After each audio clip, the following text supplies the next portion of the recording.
ईश्वर सबके जीवन में, ईश्वर सबके जीवन की रक्षा खुद नहीं कर सकते, इसलिए डॉक्टर के रूप में हमारे पास धरती पर भेजते हैं डॉक्टर को।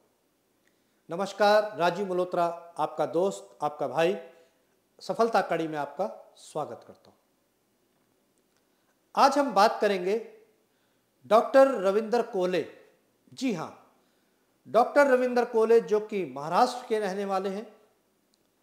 1985 में उन्होंने नागपुर यूनिवर्सिटी से एमबीबीएस किया। एमबीबीएस करने के बाद वो प्रैक्टिस के लिए ऐसी जगह ढूंढ रहे थे जहां लोगों को सबसे ज़्यादा डॉक्टर की ज़रूरत है, और ढूंढते ढूंढते महाराष्ट्र के अमरावती जिले के बैरागढ़ गांव में पहुंच गए।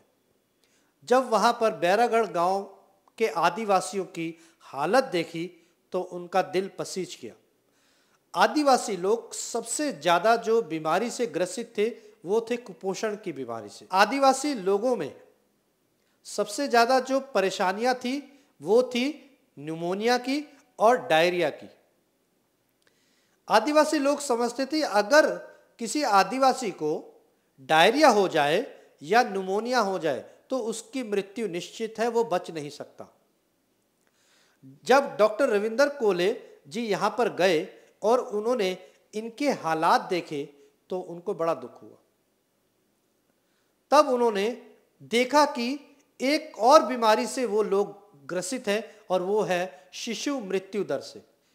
बहुत ज़्यादा बच्चे पैदा होते ही मर जाते हैं, उनको बीमारियां घेर लेती हैं। उनका मन में आया कि क्यों ना मैं इन आदिवासियों के जीवन के लिए कुछ करूं। पर सबसे ज़्यादा समस्या ये आई कि वो जो करना चाहते थे आदिवासियों के स्वास्थ्य के लिए वो पर्याप्त नहीं था। 1987 में वो वापस फिर दोबारा यूनिवर्सिटी गए और वहाँ से उन्होंने एमडी की डिग्री ली। और पुरुष होते हुए भी, ध्यान से सुनिए, पुरुष होते हुए भी उन्होंने डिलीवरी करना सीखा। और जब डिलीवरी करके पूरा उन्होंने कोर्स पूरा किया, वापस बैरागढ़ आए और बैरागढ़ में आदिवासी लोगों को पता लगा कि न्यूमोनिया का इलाज हो सकता है, कुपोषण को दूर किया जा सकता है, डायरिया का इलाज हो सकता है। तो वो आदिवासी लोग बहुत खुश हुए।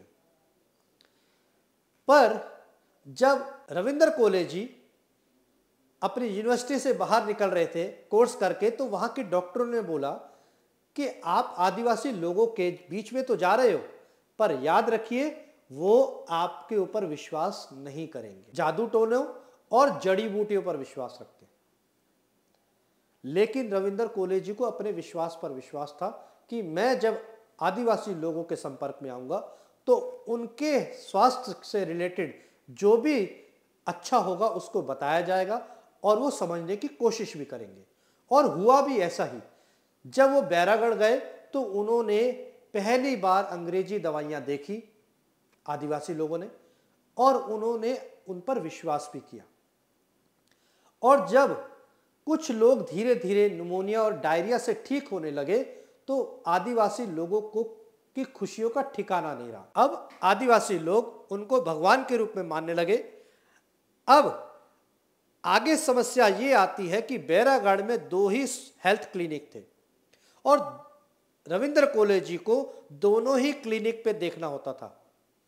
पर जंगलों के बीच में से होते हुए हर रोज उनको 40 किलोमीटर पैदल चलना पड़ता था, और फीस भी इतनी कि कोई व्यक्ति, नया व्यक्ति जब क्लिनिक पे जाता था तो रविंदर कोले जी सिर्फ 2 रुपये, जी हाँ बिल्कुल ठीक सुन रहे, रविंदर कोले जी 2 रुपये फीस लेते थे।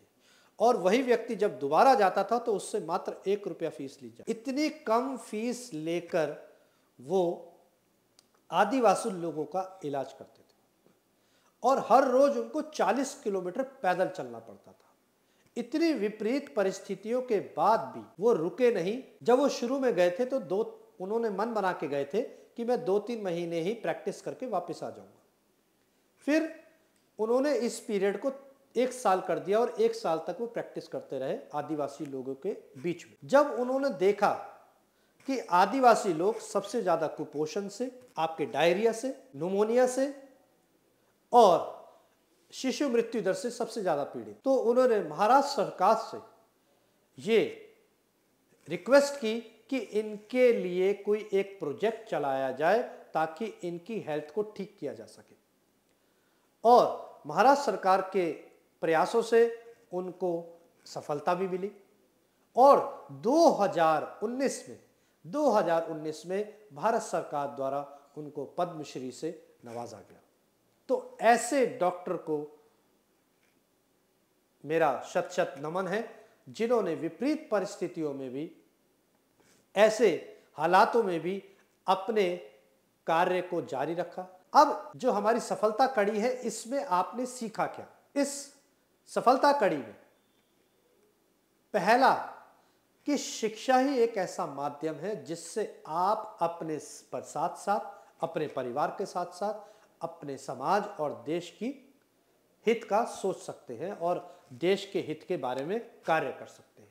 तो आप किसी भी कार्य क्षेत्र में हो, आप अपने आसपास जितने भी लोग हैं उनको ज़्यादा से ज़्यादा मोटिवेट करें कि वो शिक्षा के लिए आगे बढ़े। दूसरी सीख, अपने स्वार्थ से पहले समाज का सोचें। कोई भी व्यक्ति पैसा कमाकर महान नहीं बनता।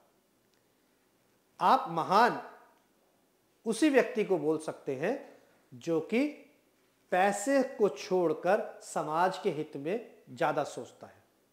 तो आप ज्यादा से ज्यादा समाज के बारे में सोचिए। तीसरी सीख, will is more important than skill. एक बार जब मोहम्मद अली जो कि बॉक्सर थे, वर्ल्ड क्लास बॉक्सर रहे हैं, तब उन्होंने उनसे पूछा कि विल इंपॉर्टेंट है या स्किल? तो मोहम्मद अली जी ने कहा, जब मैं नीचे गिरा हुआ होता हूं तब मेरी स्किल काम नहीं आती, तब मेरी विल ही मेरे को ऊपर उठाती है।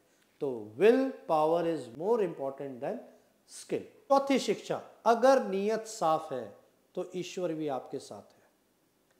आप अपनी नीयत साफ रखिए, अपने कार्य की तरफ आगे बढ़ते रहिए, समाज के हित के बारे में सोचिए, ईश्वर आपकी सारी बाधाएं अपने आप दूर कर देगा। पांचवी सीख, आपकी पहचान आपके नाम से नहीं, आपके काम से होती है। आपका काम ही आपका नाम करेगा।